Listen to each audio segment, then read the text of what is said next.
Covering my nose, I peeked in and caught chains bolted right into the wall at the bottom of the steps. There was a big mattress on the floor, So, today's leg day, we're going to do a full-on lower body day. It includes quads, hamstrings, of course, I'm going to do a voiceover, kind of explain my workout and go into detail that way. And then afterward, I really want to sit down with you guys and talk about what changes I specifically made to grow my lower body, but legs in particular, because they were lacking for years. I was very upper body dominant. I was spinning my tires, and I could not get my legs to grow. So I definitely made certain changes that I want to share with you guys, and they have contributed a lot to my leg growth. But first, let's pick out a gym fit, let's get the pre-workout flowing, let's hit this lift, and then we'll get into all those details. This is how you get your dream body in 4 weeks. Download the app called FitBody to tell you your fitness goals. Want to get stronger? Pick lift.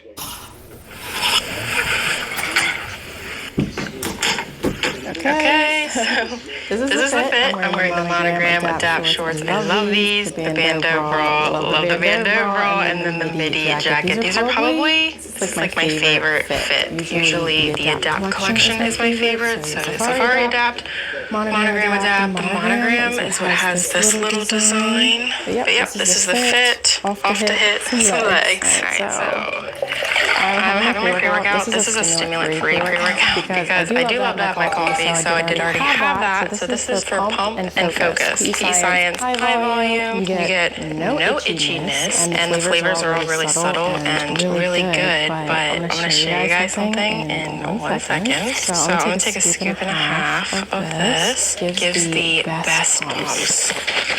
Another thing, it's really good to be hydrated, so not only am I going to be drinking this, I'm going to be drinking my water bottle that I'm bringing, but it really has a big impact on your workout and your strength, overall health, we know. Being hydrated is very good. So I have my pre-workout, the flavor is Melon Berry Twist, but there is a new flavor coming with a JB on the label.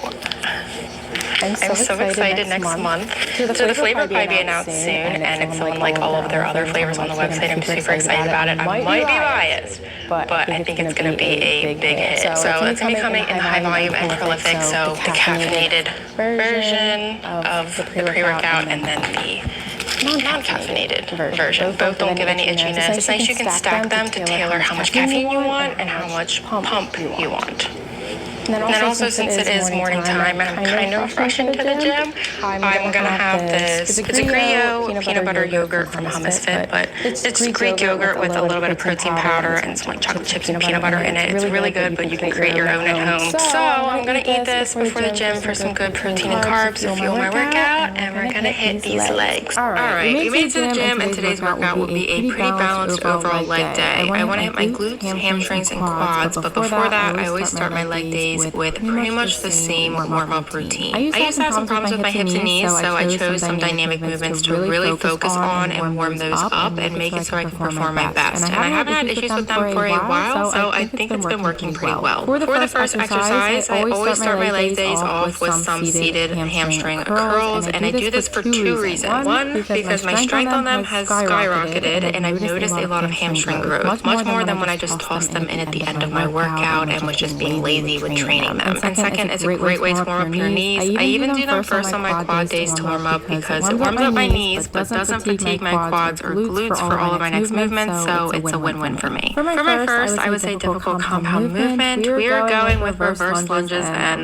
let me tell you, they absolutely suck, but I love them so much. My legs have seen so much growth from doing these and getting really good at them. They are not an easy movement to begin with, but it took me some time to really get my form down and really get comfortable, and now I can really push some weight on them, and my glutes have been growing and thanking me for sure. On the next movement, I wanted to hit my quads a bit more, so I'm going to go with a quad bias leg press. I'm doing them single leg because I love this particular leg press at my gym, but you can do them with both legs, and that's perfectly fine. What makes them more quad bias than glute bias is where my foot is placed on the platform. Notice it's pretty low, so I'm getting a nice stretch in my quads at the bottom of the motion. These have been a staple in my leg days for a while, and I've been really enjoying them. Next, we're moving on to probably one of my least favorite exercises to do, but a really great exercise, and that's RDLs. I love the results. These are great for hitting your glutes and hamstrings and getting a really great stretch for both of those. But my form is going to be a little bit more glute biased because of how much of a bend I have in my knee and how far I'm sinking my hips back. And honestly, after that, my hamstrings and glutes were pretty fatigued, and I wanted to get a little bit more work on my quads, so I did do some leg extensions. Notice my tempo and how intentional I am with each rep. I definitely used to just toss these in at the end and go through the motions and not train very intense with them, but ever since I started taking them more seriously, I've noticed much better progress. And last but not least, calves are probably the weakest part of my legs. I'm not a fan of training them. I think everyone kind of hates training them, but I'm really focused on building them this year, and while calves are very genetic, you can build them, and I'm out here just trying my best. And that's it. It was a great workout. You don't need to do tons of exercises and tons of volume, just some good quality movements, high effort, and just showing up and being consistent and locking in each workout. Okay, so the workout's done. I'm back home, showered, ate some food, all cleaned up. Let's do the sit down and talk about what changes I made to grow my lower body. So I always get asked questions about how I grew my glutes, quads, and hamstrings. And honestly, I'm going to do a whole nother video on glutes, so I'm not going to go super in depth about that because I feel like there's so much more information out there and everyone would love that. But before we go into actual training tips, you're going to really struggle to see progress and to grow if you're not taking your nutrition seriously and if you're not training with intensity. This is definitely something I did in the beginning of my fitness journey, and when I made this change, it made a massive difference. Now let's go into some of the workout tips that I think really helped me. First, let's start with the muscle that I think I progressed in the most, but I also struggled the most with, and that is definitely my quads. I mainly contribute my quad growth to exercise selection, form, and just figuring out how to target them better. So I'm pretty average. I'm 5'5",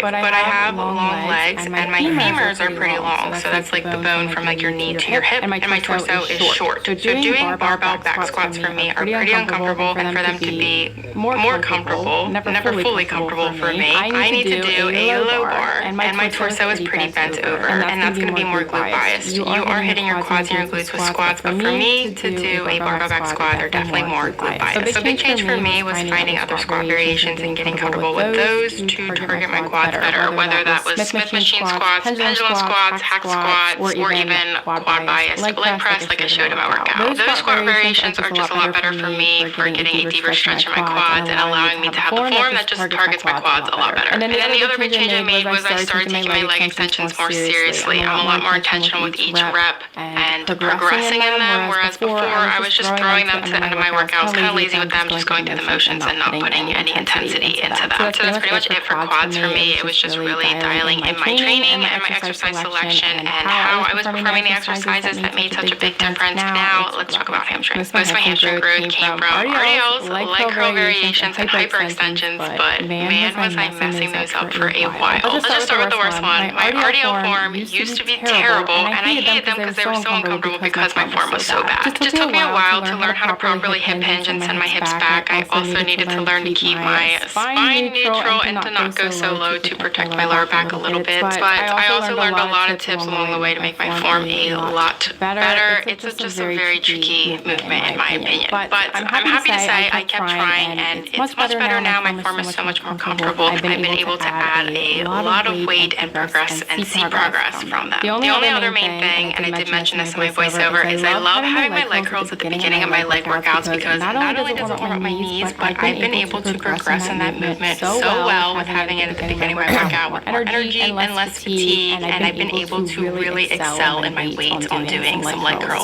So I know I'm making much better progress with them with how I've been able to progress in the weight. So that's it for hamstrings, and like I said, I want to make a whole separate video on glutes, but let's talk a little bit about the things I know helped me or the things I did incorrectly. What I will say is 99% of my progress came from good, stable movements with good form and good intensity, and that the glutes are often a muscle group that's very overcomplicated. I feel like everyone's trying to reinvent the wheel when it comes to the glutes, doing a ton of volume, doing like 30 weekly sets with a bunch of crazy movements, and that's just definitely not where my glute progress came from. I actually lowered my volume. I got rid of a bunch of junk volume and really stuck to the basics and progressed in those, and that made a massive difference for me. I could go on and on about the glutes and how I think they're way easier than people make them out to be, but I'm going to save that for a whole other video. I think that's going to be it for this video. I hope you guys like more of a talkative style sit-down video with the workout and tips because I really enjoy these, so here's to more of these to comment if you guys like them. But I know a full week of workouts was promised, progress, and I do still want to do that, but I was thinking it would be better to do that in line with my new program coming out, which is soon. So that is still coming, and I do know you guys like food videos as well to see how I fuel my gains. So more of that to come as well. But yeah, thank you for watching. Subscribe for more content, and I'll see you in the next video.